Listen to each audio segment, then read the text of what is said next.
Dans cet autre cours, chers élèves, nous allons voir comment nous pouvons insérer des images dans un tableau. Vous allez dans Composer,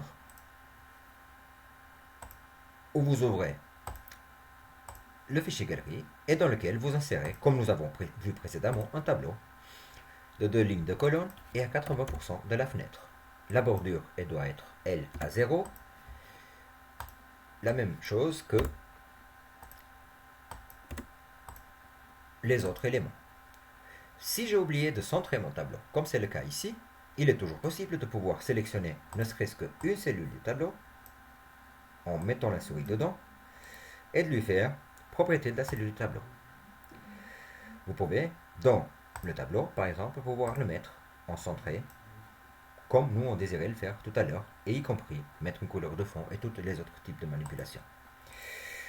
Je vais venir maintenant à l'intérieur de la première cellule et je vais insérer une image qui, elle, n'a pas de texte de remplacement.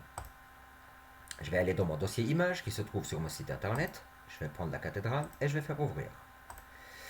Je vais aller dans le deuxième et je vais faire insérer une deuxième image en cliquant sur le bouton image. Toujours pas de texte de remplacement, je vais pouvoir insérer celle de la croix rouge. Nous allons... Ah, mon image ne s'est pas mise dans la bonne cellule, donc je vais pouvoir la sélectionner et avec le bouton delete, je vais l'enlever. Je vais bien vérifier en fait que mon curseur clignote à l'intérieur de la deuxième colonne.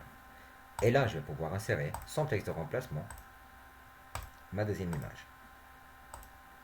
Je vais procéder de la même manière pour les deux autres images restantes, celle du lac